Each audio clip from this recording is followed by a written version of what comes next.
อนพักอาศัย2 ชั้นสไตล์โมเดิร์นลักชัวรี่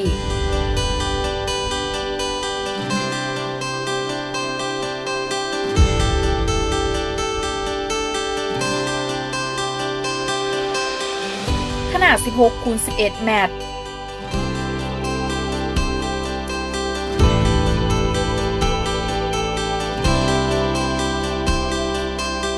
ประกอบมี5 ห้องนอน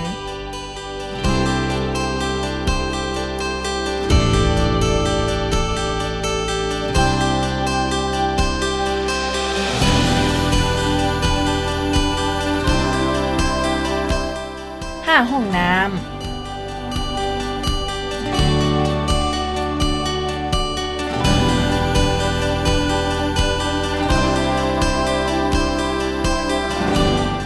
1 ห้องรับแขก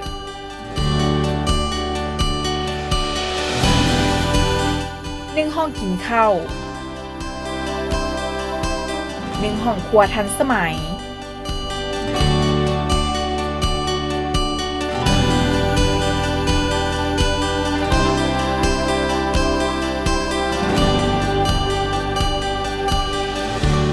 และ1 ห้องโถง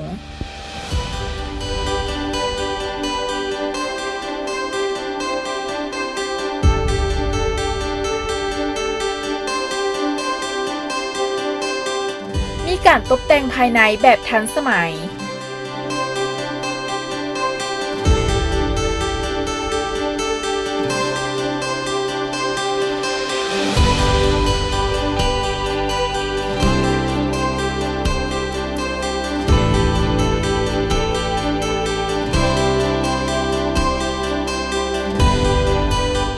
มีความโดดเด่นเรียบหรูประหยัดพื้นที่และเน้นการใช้งานง่ายสร้างความอบอุ่นให้กับครอบครัวมาพร้อมเฟอร์นิเจอร์ที่นำเข้าจากต่างประเทศที่สำคัญวัสดุที่ใช้ในการก่อสร้างและตกแต่งล้วนเป็นวัสดุเกรด A คุณภาพดี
เฮ็ด IQ